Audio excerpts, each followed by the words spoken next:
Welcome back. This is the GG Report. We are talking about the 10 years of devolution, the hits and the misses. And I believe you're learning a lot. And so we want to go back to where we were before we went to the break. Bwana Kithumbu, we were talking about the challenges and some of the issues that, came out of this after 10 years of this whole devolution experiment. So you're talking to me about some of the things that kind of got devolved, including brokers and confusion and the good old Kenyan problem called corruption. Yes. Absolutely. Gigi, the thinking and the ideology of Kenya to devolve resources and power is a very good idea. Yes. Actually, devolution is the best thing that Kenya has ever had. Yes. The intention, the principles, and the spirit behind it is very good. Yes. But we have a societal problem. And I'll get into that, how the societal problems that are bedeviling the national government, they are also at the county government. Yes. And they are also very specific to specific areas. Yes. That what County A may be suffering from is different from what County B may be suffering from. Okay. But in a nutshell, yes, there are political challenges. Yes. When you deal with devolution. There are legal issues and challenges when you deal with devolution. There are technical issues that when you deal with devolution. And there are knowledge issues when you deal with devolution. Before I deal with the politics, yes, because the politics is the most volatile. Kenya is a highly political politicized society. Yes. That we have very little regard for the technical, the administrative, and we want everything to be political. Yes. But there are those things that are purely technical. When you add 1 + 1, yes, it is 2. Yes.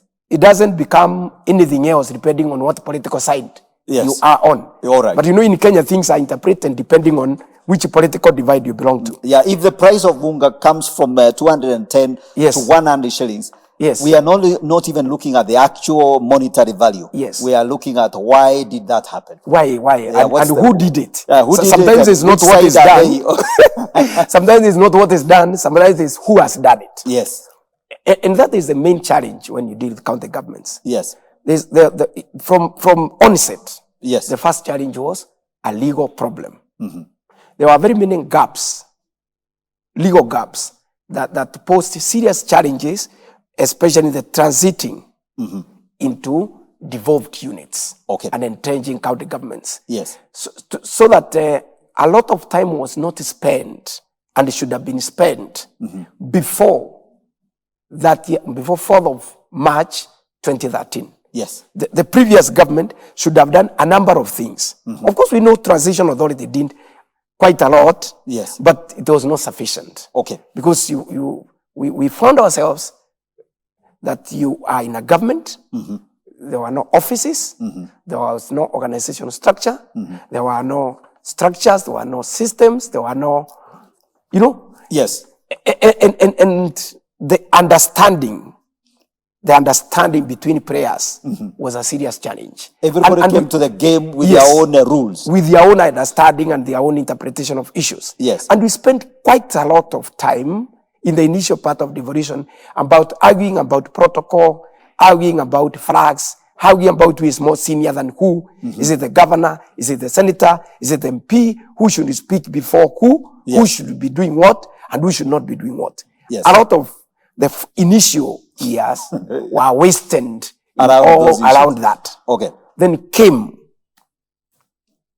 the impeachment. Okay. And Embu was the pioneer of the impeachment. You guys gave us the real theater drama. And then Gigi, I worked in a county for 9 years now, because it's almost 10. Yes. And we have served 2 impeachments and 2 petitions. Okay. 2 election petitions and 2 impeachments. Yes. So the uncertainty in that, during that period,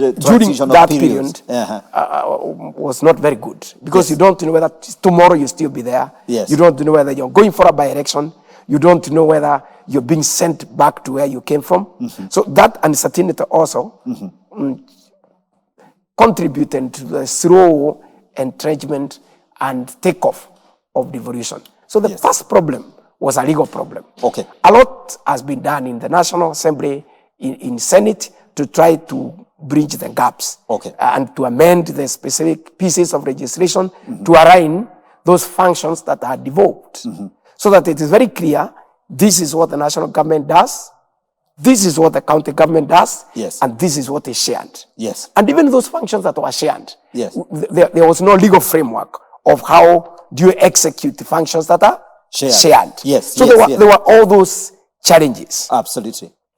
And over time, some of them are being overcome. Okay. Politically, that's a big problem. When you deal with a highly political environment of an executive that is highly competent, Yes. that is highly qualified, Yes. and of a county assembly that politicizes everything. Actually, talk about that. Talk about so these county assembly guys, they Yes. are the representative of the people. Yes. And now, say, for example, you are implementing a water sanitation Yes. program. Let me get to that, Gigi. Yes. I was, and I have been in charge of a highly technical and legal sector. Yes. Because when you deal with land, it's a highly legal field. Yes. You're dealing with land law, you are dealing with the Civil Planning Act, you are dealing with the Land Use Planning Act. It's a highly legal, that's where the lawyers are. Yes. Actually, we have a client and we normally say land is law. Yes. For everything you want to do, there's a piece of legislation that defines Yes. how you do it and how you are going to go about it. Absolutely. Then there's a highly technical area. Survey is highly technical. Yes. You do with water, it's pure engineering. Yes. You know, when you deal with the environment, it's more of an international debate on climate change, on global warming, Yes. And mitigation, And the and science coping, behind and the it. science behind it. Yes. So, if that is being implemented by a county government, where by law, the governor is a graduate. Yes. By law, the deputy governor is a graduate. Yes. His CC members, his chief officers are graduates by law. Yes. And minimum 5 years practicing experience in their field of specialization. Absolutely. And you deal with a county assembly, grassroots leaders who are very powerful, Yes. representatives of the people. Some of them are class 4 dropouts. Now you have a problem. We have a problem of communication. We have a problem of conceptualizing ideas. Yes. You have a problem of ability to engage Yes. in translating policy into plans, into programs and projects. Yes. There's a very big disconnect. To me, that has been the biggest challenge Of devolved government. of devolved governments. And just because, Yes. and I remember that issue has come up, Yes. because actually a lot of people have seen it. Yes. So why don't we require, for example, the MCAs to have some kind of like maybe a degree certificate or something like that? There's a time there was a degree issue, and Yes. it was scuttled because the politicians, you know, of course, the MPs, the senators, and all that, who need the goodwill of the county assembly, you know, those representatives. If they defranchise those guys, obviously their political future is jeopardized. So you have to massage the guys, the grassroots leaders. So you can't impose, say, for example, a degree on them without committing political suicide. Is that the case? Is that the power dynamics are? You know, Gigi, this country of ours, Yes.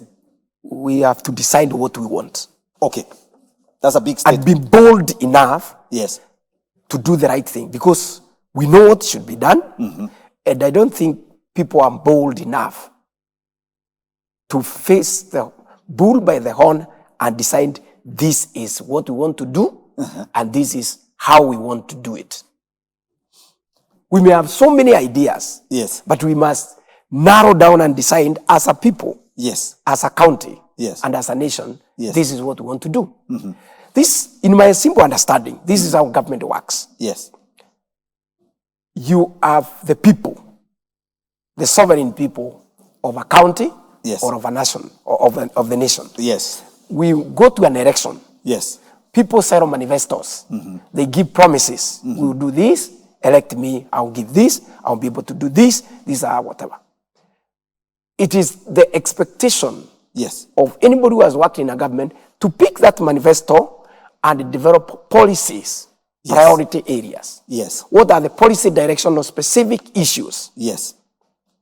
And convert those policies into plans, whether sectoral plans, whether spatial plans, whether integrated development plans on key issues. Yes. And then from those plans, you develop programs Yes. and projects. Yes. It is on the basis of the programs and the projects that you budget. Yes. So that what is budgeted as the final budget Yes. is a reflection of the promises and the manifesto of the person who was voted. Exactly. Now, that process brings in experts. Because if you are developing a plan and a project for water, Yes. you need engineers, Yes. you need quantity surveyors, Yes. and you need surveyors. Yes. If you're doing urban development, you need experts in urban development, you need experts in survey, Yes. and GIS and all that, Yes. and you need expert in doing estimates. Okay. And all areas is like that. So that then you can have a reasonable budget, Yes. and that the project is the emergent projects are Yes. implementable. Yes. Yes. And every project then should have a budget line with clear objectives, clear activities, and clear resources, timelines, and an implementation matrix. Absolutely. That is how you understand how it should be. Yes. But how do you engage with a class 7 MCA? With all due respect, he is representative of the people. Yes. There's a serious disconnect in terms of communication. Yes. That is the first problem. I found myself in problems. I'm trying to explain, we are doing this cadastral map to be able to do this. We want to do this survey for this water project because we must determine levels, we must determine where to put break pressure tanks, and even the explanation alone, the people who are explaining, the language is the first barrier. Yes. Because what else can you, even if you want to do it in your vernacular, what else would you call a cadastral map? It has to be a cadastral map. It has to be a cadastral Even me, map. I don't know what is a cadastral map. Yes. You see those challenges. Yes. So you have a county assembly of very good people, Yes. grassroots leaders, Yes. who mean very well Yes. for their people, but there is a gap in terms of ability to engage with the executive. Absolutely. You're dealing with a governor who is very powerful, who has immense powers. By the way, that's the other. Immense powers. Absolutely. Being oversighted by somebody who doesn't even seem to understand what the executive is doing. Absolutely. So to me, we have to find a way of sorting that. Either we have to put the minimum qualification. Of course, I know the debate is education, a measure of competence or a measure of leadership. It may not be an end in itself, but it's important for purposes of communication, for purposes of conceptualizing ideas. Finally, when you are involved in working in the executive at a higher level, like at my level in a county government, some of those programs and projects you'll be implementing have a nexus as a link to the national level and the international level. Some of the things we're doing are linked to the Vision 2030. Exactly. They are linked to the national and the international debates on climate change, or on the water debates at international level. Or on water, should water be a free good for all, or should we be able to charge some money for it? So those debates, they are PhD theses on those issues. Correct. So you find yourself at the department level, you are engaging very well. At the cabinet level, you are engaging very well. Everybody, people can understand what you're talking about. But somebody is oversighting you over things that he has no idea about. How do we solve that? Because that is the main challenge of devolution. Absolutely. Bearing in mind, you may not challenge the person because he's a class 4 or class 7 fellow because he is the representative of the people. Absolutely. He stands there as the will of the people of that ward. And by the way, the people, this is where democracy, for all intents and purposes, Yes.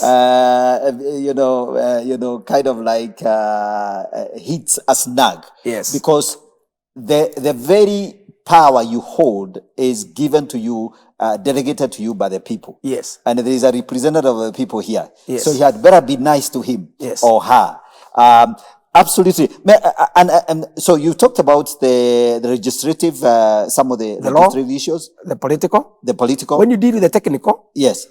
The technical units of county governments, that's the directorates, the departments that are involved in putting the actual knowledge and the technical issues so that you are able to implement programs and projects.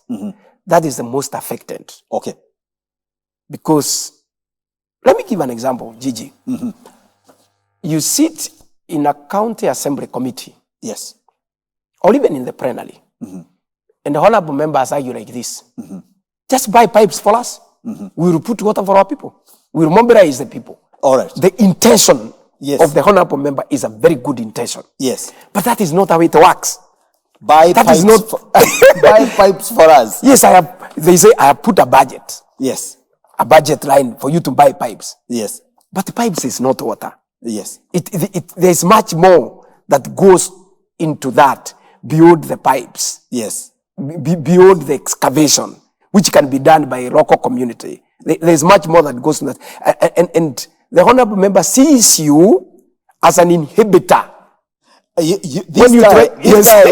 guy who was, employed by our governor. Yes. He must be up to something no good. Yes. Yes. They don't see why should a town or an urban area be planned. Why should it be planned? To them, they want plots. They want to build. They want to develop. Yes. The intention is good. But that is not how it works. Oh, absolutely. You've seen the disconnect now. So one has very good intention. He promised people. He was voted by the people. He represents the people. Yes. Actualizing that within the context of how government and the law and policy and plans, there's a serious disconnect. Absolutely. So if we are able to cure that, and one way to cure that is to make sure that the person who comes as the honorable member of county assembly, has the competence, as the skills, the knowledge, and the competencies to execute the mandate of oversight, of legislation, and the representation. Because you cannot oversight what you don't understand. You cannot legislate on issues that you do not have a clear understanding about. And the directorate, the technical units are the most affected. Absolutely. Yeah. And I think that's the point well put. Because clearly, I think that's a very, very serious, I would say dysfunction. Yes. Now, the corruption bit, we can't end this show without talking about the famous monster. So obviously, there is a social, and I guess it's connected with, so it's not technical necessarily, it's not necessarily legislative, there is an element of it. How do you deal with the monster called corruption? My perspective about corruption may be a bit slightly different now that my background is that I serve in church. Yes. And how I look at some things may be slightly different, because corruption in Kenya has been looked at from a legal perspective. Okay. I don't look at corruption from a legal perspective. Okay. Give us the other perspective. My understanding in Kenya, where we got it wrong, is we had a paradigm shift from Kibaki's style of leadership from public service into self-service. Okay. That public servants, civil servants, state officers don't get into public office to change people's lives, to make an impact and to serve public. They go to public service to make money. Okay.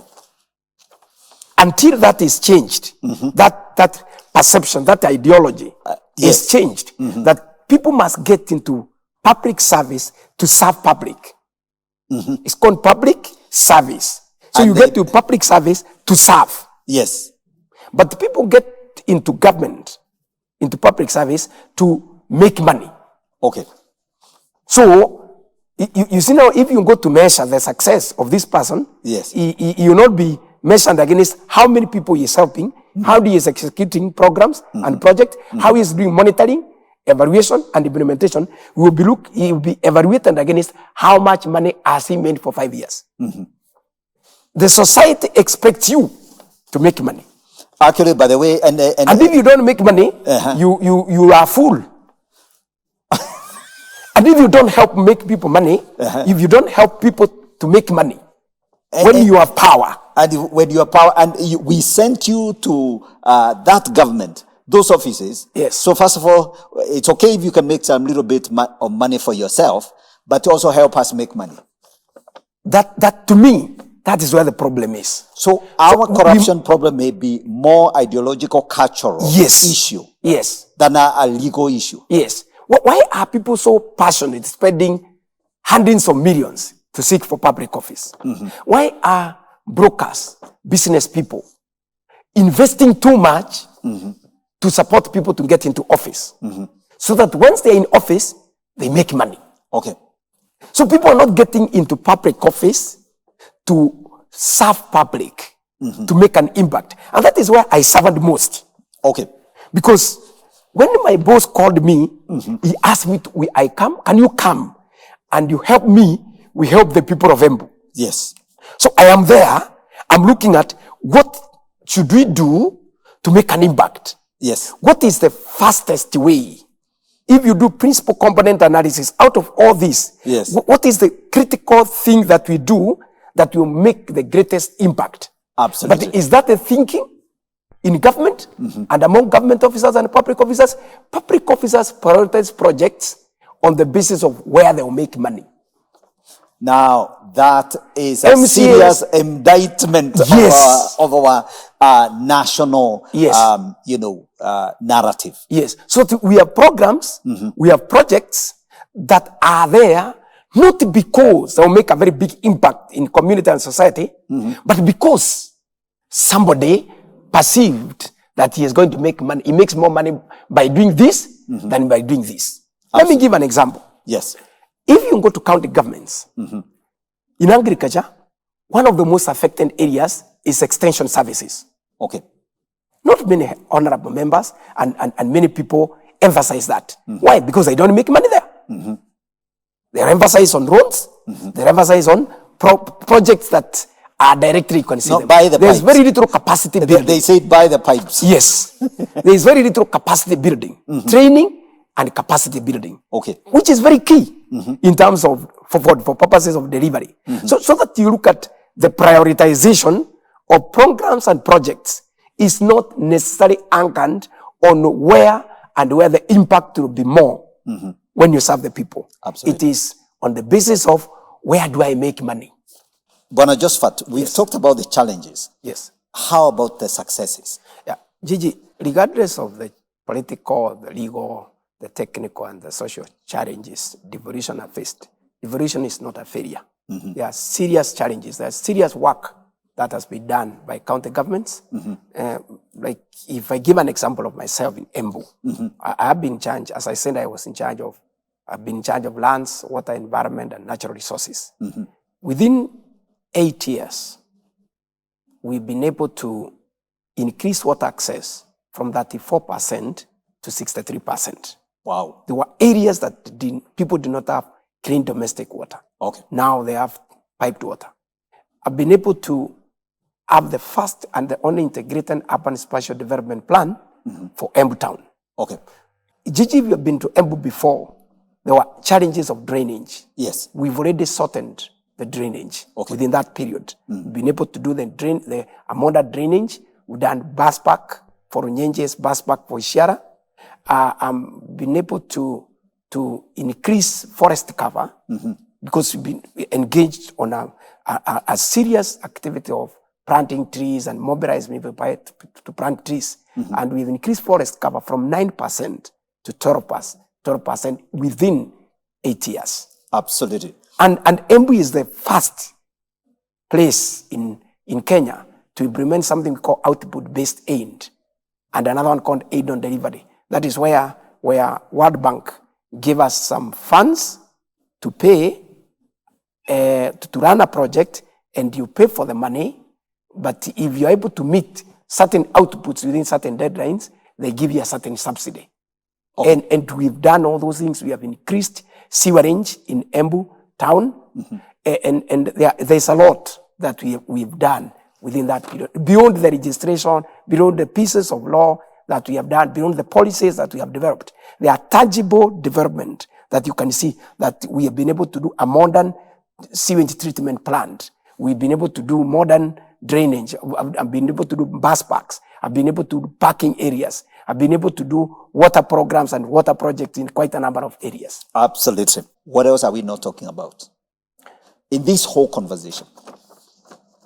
And our community, we must be bold enough and designed to help our people. Okay. And deal with the obstruction. Okay. There are very few people in Kenya who knows the war between governors and MCs, what it is all about. Okay. It is never about them. It is never about the people. It's about fighting for power and resources. Okay. And governors fight very many battles because governors employed highly qualified people. They are trying to implement agenda, and we have a society and a group of representatives and community who are agitating that this person must be removed, not because of incompetence, not because of underperformance, but because the unit or the parameter for measuring performance is not uniform. If I'm helping you, I'm a performer. Yes. If I help you, your son get a job, I am a good worker. Yes. If I'm helping a community that didn't have water, or a community that didn't have a bridge, get a bridge, I'm not a performer. Okay. You see that? A serious social problem. Yes. Ideological problem, a political problem. Yes. So we have to decide to make sure there is a culture change. There's a culture change. Yes. And a shift from government is where people go to make money into government is where people go to serve. Once we achieve that, yes, all these problems, including EACC, including DCI, including all the watchdogs, you have helped them solve their problem. If public officers, state officers, civil servants get into government to serve, to help people, yes, then if your intention is to help people, then you not steal from the same people. Absolutely. You not loot the same amount of resources that you intend to use to help the people. Absolutely. But if you are going there to make money, yes, and to help yourself, the people are not there in that equation. They are only being mentioned to justify or legitimize the things that you are doing, but the story and the discourse is not about them. Absolutely. Ladies and gentlemen, we've got to bring this conversation to an end. I am telling you, we wish we had 2 hours. I guess we may have to revisit this conversation, but we got to end it here. Thank you so much for staying tuned in and following this conversation. I believe you have learned a lot, and I think we are just screaming out, my guest is screaming out his experience and frustration, and of course, some wonderful things that he was able to do and see happen. That's all we had for you today. We got to bring this to a close. God bless you so much, and stay tuned. Elevate TV, keep it Elevate TV. I've been your host, Godfrey Gichuki. God bless you and have a great evening. Yeah. Bye. Thank you.